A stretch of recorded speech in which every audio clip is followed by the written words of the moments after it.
Hello friends, welcome to Zonetech online classes on Zonetech digital. Friends, इस lecture के अंदर हम लोग स्टडी करने वाले हैं कि डैम की प्रोफाइल के अंदर ये लॉक गेट असेंबली क्या होती है, किस तरीके से इसके फंक्शन को किया जाता है और क्यों इसकी जरूरत पड़ती है। तो इस डायग्राम के अंदर आप यहां देख पा रहे हैं अच्छे से कि यहां पर एक डैम का प्रोफाइल शो किया गया है, जिसके अंदर ऊपर की तरफ ये जो आप यहां पर असेंबली देख रहे हैं इसी को कहा जाता है लॉक गेट असेंबली। ठीक इसके नीचे हम लोगों ने क्या कर रखा है, यहां पर नंबर्स ऑफ स्पिलवेज को बना रखा होता है। तो दिमाग के अंदर हमेशा ये कंफ्यूजन रहता है कि लॉक गेट असेंबली किस तरीके से काम करता है, क्या इस स्पिलवे का यूज होता है। तो देखिए, हम स्टार्ट करें इससे पहले कुछ बेसिक टर्म को यहां पर समझ लेते हैं कि देखिए, इस डैम के पीछे की साइड का जो हिस्सा आप देख रहे हैं, जहां पर हमने वाटर को स्टोर करके रखा हुआ है, इसको क्या कहा जाता है, रिजर्वियर कहा जाता है। अब इस रिजर्वियर का क्या फंक्शन होता है, ये रिजर्वियर एक्सेस वाटर क्वांटिटी को क्या करती है, कंट्रोल करती है। क्योंकि कई बार देखा जाता है जब हैवी रेनफॉल होता है तो हमारी रिवर्स के अंदर वाटर लेवल अचानक से बढ़ जाता है। अब उस वाटर लेवल के बढ़ने के कारण कई बार हमको ये देखने को मिलता है कि लगातार फ्लड आने का खतरा वहां पर रहता है, यानी बाढ़ आने का खतरा वहां पर होता है।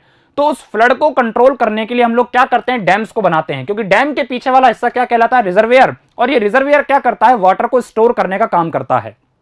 लेकिन कई बार ऐसा भी देखा जाता है कि बरसात लगातार कई दिनों तक होती जाती है और ज्यादा बरसात होने के कारण रिवर जो होती है उसका वाटर लेवल धीरे धीरे बढ़ता हुआ जाता है। तो यहां पर रिजर्वियर के अंदर भी इसका जो सप्लाई लेवल होता है ये भी धीरे धीरे बढ़ता जाता है। यानी एक कंडीशन ऐसी आती है, जो हमने वाटर स्टोर करके रखा होता है उसका लेवल इस रिजर्वियर के फुल सप्लाई लेवल को भी क्रॉस कर जाता है। तो इस कंडीशन में डैम के फेलियर को रोकने के लिए हम लोग क्या करते हैं, इसके अंदर जो लॉक गेट असेंबली हमने प्रोवाइड कर रखी होती है उस लॉक गेट को खोला जाता है और पानी को इन स्पिलवे की हेल्प से आगे की तरफ डाउनस्ट्रीम साइड में क्या कर दिया जाता है, फ्री कर दिया जाता है। तो डायग्राम के अंदर आप यहां देख भी पा रहे होंगे कि यहां पर हमने इस एक्सेस वाटर क्वांटिटी को स्पिलवे के तहत क्या कर दिया, इन लॉक गेटों से नीचे की तरफ एग्जिट कर दिया। अब ये सारा का सारा जो फंक्शन होता है किस तरीके से होता है, तो दिमाग में हमेशा एक कंफ्यूजन बना रहता है। तो इसको हम यहां पर एक वीडियो की तरह समझ सकते हैं। तो वीडियो के अंदर आप देख पा रहे हैं कि एक डैम की प्रोफाइल मैंने यहां पर शो कर रखी है। नाउ इस डैम के अंदर यहां पर बहुत सारे गेट हमको देखने को मिल रहे हैं। कुछ तो रेडियल गेट हैं और सेंट्रल जो हमारा गेट है इसको हम क्या कहते हैं, ड्रम गेट कहते हैं। नाउ इस डैम के ऊपर वाला जो प्रोफाइल है ये क्या होता है, हमारा रोड पोर्शन होता है। यानी डैम के ऊपर जो रोड बनाई जाती है ये वो वाला पोर्शन होता है। इस रोड का यहां पर क्या काम होता है, तो यहां से आप ट्रैफिक को क्या कर सकते हो, अलाउड कर सकते हो। जो आपके व्हीकल वगैरह होते हैं उनकी पासिंग आप यहां से करवा सकते हो। प्लस कई बार जो आपकी टीम होती है जो इसका ऑब्जर्वेशन करती है, यानी इंस्पेक्शन टीम होती है जो रखरखाव का काम करती है इस डैम का, तो वो टीम भी कई बार इस रोड पोर्शन के ऊपर ही क्या करती है, अपना ऑब्जर्वेशन कर रही होती है। तो इसे कहा जाता है टॉप मोस्ट या फिर हेड पोर्शन ऑफ डैम। हम यहां पर समझना चाहते हैं कि लॉक गेट असेंबली किस तरीके से काम करती है। तो वीडियो के अंदर आप देख पा रहे हैं कि इस तरीके से रिजर्वियर के अंदर लगातार वाटर लेवल बढ़ता हुआ जा रहा है और एक कंडीशन ऐसी आती है कि जब फुल सप्लाई लेवल को भी ये वाटर क्या कर जाता है, क्रॉस कर जाता है। तो ऐसी कंडीशन में ये वाटर अपने प्रेशर के कारण इस ड्रम गेट को क्या करता है, नीचे की तरफ रोटेट करता है।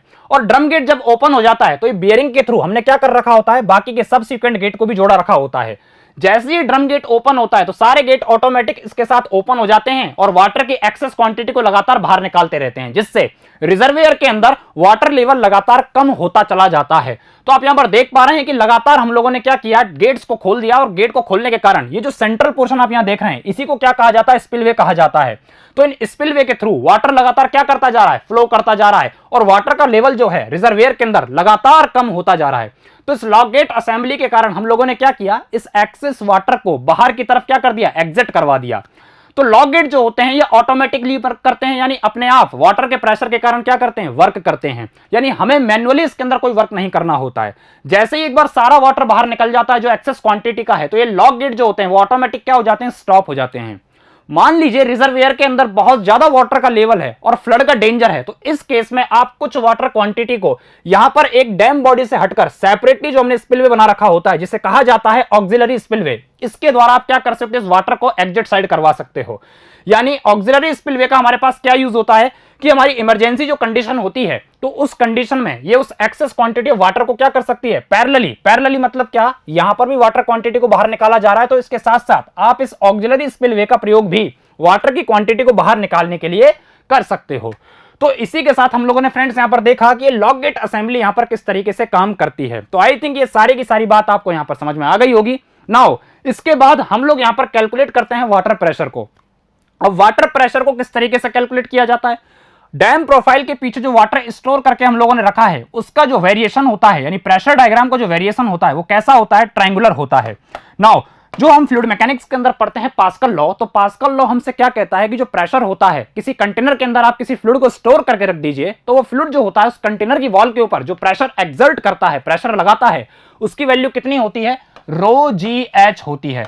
इस रो जी को क्या कहा जाता है, इसको कहा जाता है गामा, यानी स्पेसिफिक वेट कहा जाता है। तो गामा एच करके हमारा क्या बन गया, यहां पर वाटर प्रेशर बन गया। तो आप यहां पर इस वाटर प्रेशर डायग्राम का वेरिएशन देख रहे हैं जो कि कैसा है, ट्रायंगुलर है और लीनियर है। Now point to be noted कि ये लीनियर क्यों बनाया गया है, लीनियर इसीलिए बनाया गया है कि देखिए साथ में क्या है, यहां पर एच भी है। एच का मतलब क्या होता है, हाइट होता है। अगर मैं टॉप पोर्शन को कंसीडर करूं तो यहां पर हाइट कैसा है, जीरो है, जिसकी वजह से ये जो प्रेशर है, हाइड्रोस्टैटिक प्रेशर है, ये कैसा रहा, यहां पर जीरो रहा। लेकिन जैसे जैसे मैं इसके अंदर नीचे की तरफ जाता जाऊंगा तो हाइट मेरे पास क्या आती जाएगी, ज्यादा आती जाएगी, जिसकी वजह से बॉटम पर जब मैं पहुंच गया तो यहां पर मेरे को टोटल हाइट एच मिल गया, और इसकी वजह से बॉटम पोर्शन पर टोटल हाइड्रोस्टैटिक प्रेशर कितना मिला मेरे को, गामा डब्ल्यू एच देखने को मिला। ये तो मैंने बात की है अपस्ट्रीम साइड के लिए। ठीक इसी तरीके से आप डाउन स्ट्रीम पोर्शन के लिए भी प्रेशर डायग्राम के वेरिएशन को देख सकते हैं। इंपॉर्टेंट बात क्या है कि प्रेशर डायग्राम जो होता है, अगर इस प्रेशर डायग्राम का मैं एरिया निकालूं तो इस प्रेशर डायग्राम का एरिया मेरे को क्या बताएगा, हाइड्रोस्टैटिक प्रेशर फोर्स को बताएगा। देखिए ये तो है हाइड्रोस्टैटिक प्रेशर, लेकिन हाइड्रोस्टैटिक प्रेशर फोर्स को निकालने के लिए मैं क्या करूंगा, इस प्रेशर डायग्राम के एरिया को कंसीडर करूंगा। किस तरीके से, तो उसको हम मैथमेटिकली यहां पर देख लेते हैं कि इस प्रेशर डायग्राम का अगर मैं एरिया लिखना चाहूंगा तो क्या आएगा, 1/2 बेस इंटू हाइट। तो बेस क्या है मेरे पास यहां पर, गामा डब्ल्यू कैपिटल एच, और मेरे पास हाइट कितनी है यहां पर, वापस से कैपिटल एच। तो फॉर्मूला क्या बन गया यहां पर, जो आप देख पा रहे हैं कि gamma W H square by में 2। देखिए कई लोगों को अभी भी कंफ्यूजन है कि यह फोर्स है या फिर प्रेशर है, तो यूनिट से हम यहां पर समझ पाएंगे कि प्रेशर है या फोर्स है। अगर यूनिट की मैं बात करूं तो ये जो गामा डब्ल्यू होता है इसकी यूनिट होती है किलो न्यूटन पर मीटर क्यूब। जो h है मेरे पास ये मीटर के अंदर है, और वापस से h मेरे पास किसके अंदर है, मीटर के अंदर है। तो मीटर स्क्वायर से मीटर क्यूब कटा तो क्या बचा मेरे पास, किलो न्यूटन पर मीटर। और पर मीटर की बात हो रही है तो किलो न्यूटन मेरे को क्या शो कर रहा होगा यहां पर, ये मेरे को शो कर रहा होगा फोर्स की वैल्यू। तो अगर इस हाइड्रोस्टैटिक प्रेशर डायग्राम का मैं एरिया निकाल लूं तो मुझको क्या देखने को मिलेगा, यहां पर मेरे को देखने को मिलेगा हाइड्रोस्टैटिक प्रेशर फोर्स। अब देखिए दुनिया में जितने भी फोर्स होते हैं वो अपने सीजी बॉडी पर लगते हैं, यानी किसी बॉडी के सीजी पर लगते हैं। सीजी का मतलब होता है सेंटर ऑफ ग्रेविटी, हिंदी में कहा जाता है द्रव्यमान केंद्र। तो ये जो हाइड्रोस्टैटिक प्रेशर फोर्स है ये भी अपने कहां लगेगा, सीजी पॉइंट पर लगेगा। अब चूंकि वेरिएशन डायग्राम हमारा ट्राइंगुलर लीनियर है तो ट्राइंगल का जो सीजी होता है हम बचपन में पढ़कर आ रहे हैं। बचपन के अंदर हम लोगों ने पढ़ा था कि इस पॉइंट से अगर हम यहां पर इसका सीजी कंसीडर करेंगे तो ये कितना होगा, 2h/3। और अगर बॉटम से इसका सीजी कैलकुलेट किया जाएगा तो ये कितना हो जाएगा यहां से, h/3।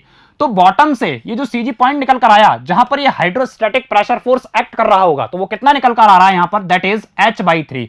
तो देखिए हम यहां से ओवर टर्निंग मूवमेंट भी कैलकुलेट कर सकते हैं कि इस हाइड्रोस्टैटिक प्रेशर फोर्स के कारण एक मूवमेंट जो इसको ओवर टर्न कराना चाहेगा वो कितना होगा, इसको भी कैलकुलेट किया जा सकता है। कैसे कि ये तो मेरे पास है हाइड्रोस्टैटिक प्रेशर फोर्स जिसकी बात मैंने अभी अभी की है, इसकी परपेंडिकुलर डिस्टेंस क्या मिल गई मेरे को, h/3। तो पॉइंट आप कोई सा भी कंसीडर कीजिए तो फोर्स इंटू परपेंडिकुलर डिस्टेंस ये क्या हो जाएगा, यहां पर एक ओवर टर्निंग मूवमेंट क्रिएट हो जाएगा। तो आई थिंक ये बात आपको यहां पर अच्छे से क्लियर हो गई होगी।